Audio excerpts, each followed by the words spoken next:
It is the 1600s. You are in a Puritan town in Boston, New England.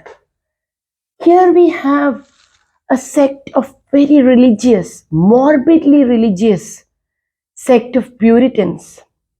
They have come all the way from Merry England. They have left England behind. But the memories, the traditions, the culture, all of it still resides in their hearts. But they are a morbid, gloomy sect. Their only rule and law is the sword and the Bible. That is their education, that is their law.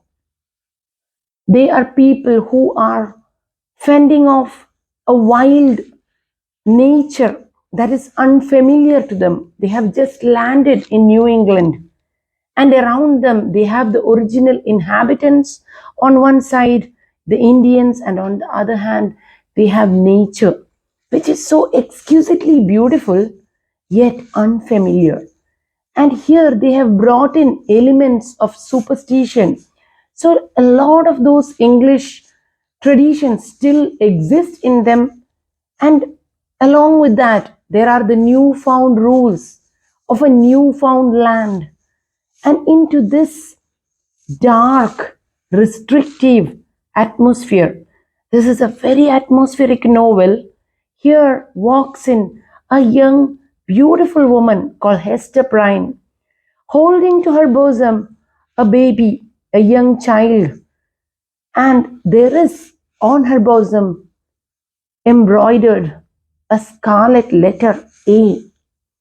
And this letter she must wear for the rest of her life, that all the town may see, that all the people around her may witness it. And this letter, though it does not explicitly say anywhere, it stands for an adulteress. And this is how we walk into this story, this brilliant novel, The Scarlet Letter by Nathaniel Hawthorn. Here, Hawthorn shows us that early 17th century America, Boston, where this lady, here we see after the preamble of the story, where a young across an embroidered scarlet letter. It is in rich scarlet thread. And he asks, what is the story behind it?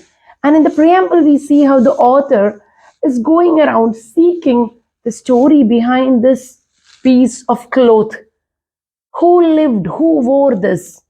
And that is how we are introduced to Hester Prynne.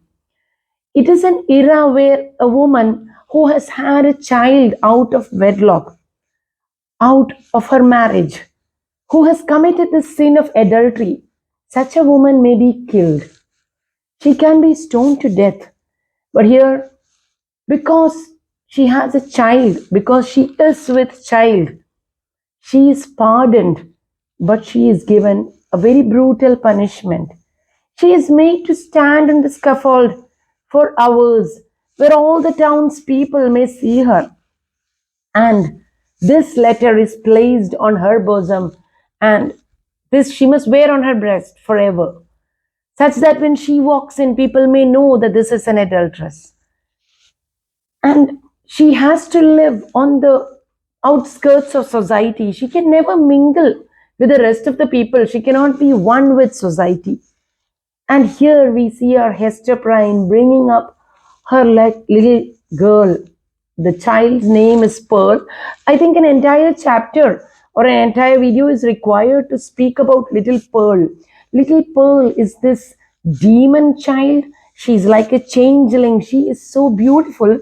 And her mother makes the finest clothes for her. She embroiders the finest clothes and puts it on this little Pearl.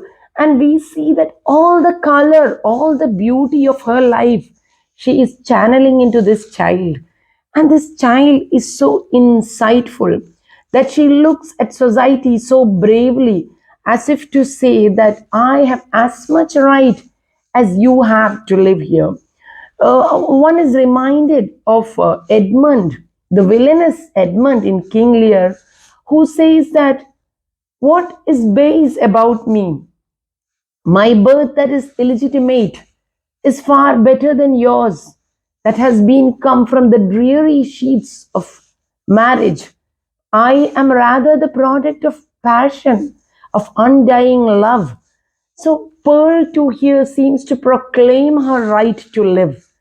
And this is a novel, I would say, that has equal interest for a student of law, of anthropology, of philosophy, of literature. Think of those ancient laws that stated that a woman may be killed if she commits a sin.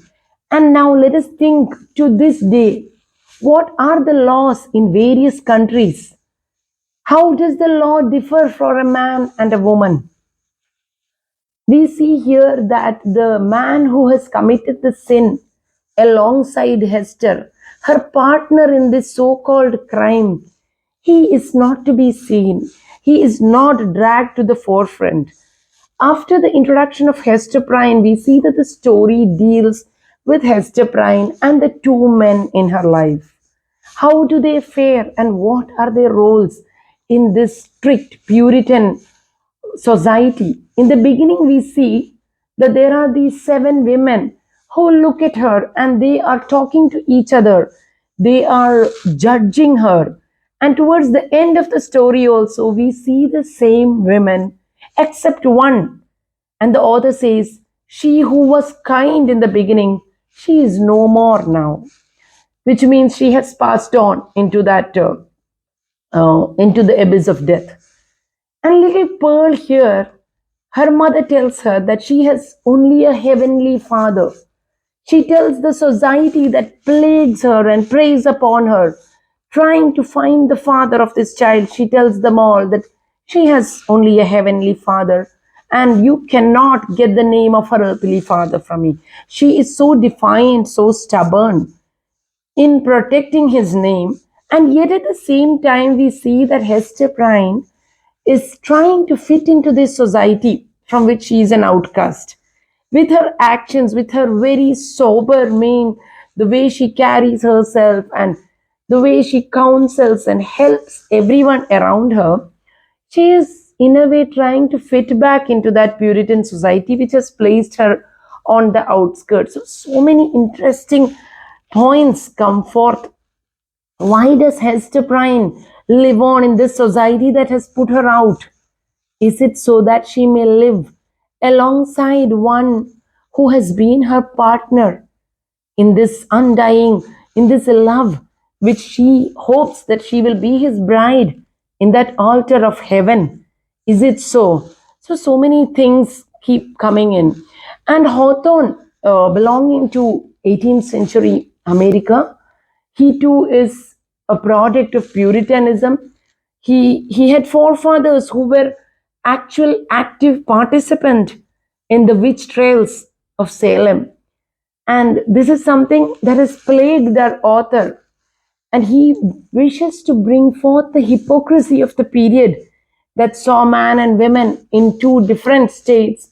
And we have the very extraordinary character, Mrs. Hibbins, who says that she has conversations with the black man, meaning to say the devil.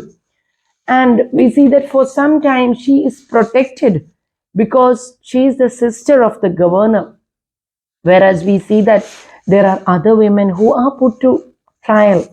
And Mrs. Hibbins too, at the end we see that she too has to face this so-called hypocrisy of this Puritan sect. So two lines here where Hester says, in heaven's own time, a new truth would be revealed in order to establish the whole relation between man and woman on a surer ground of mutual happiness. There would be a time, Hester says, surely heaven would give a new time where the laws for men and women would be more equal. And this is what Nathaniel Hawthorn also hoped. So if you take this book from a feminist viewpoint, you can see how Hester herself at one point wished to be that prophetess who would bring this equality to this between man and woman. But she says sadly that it is not in her time, but in the far future, a woman with boundless joy had to come forth to show this equality. This is one of my favorites. Again, I would say, which comes as a close second to The House of Seven Gables, written by Nathaniel Hawthorn. So Hawthorn is standing alongside Herman Melville of Moby Dick. In fact, Moby Dick has been dedicated to Nathaniel Hawthorn. And Thoreau, Emerson, Margaret Fuller are all his contemporaries. He is an American literary genius, a giant of American literature, and this is a book that is definitely got to be on your reading list. Please let me know what are your thoughts on this great classic.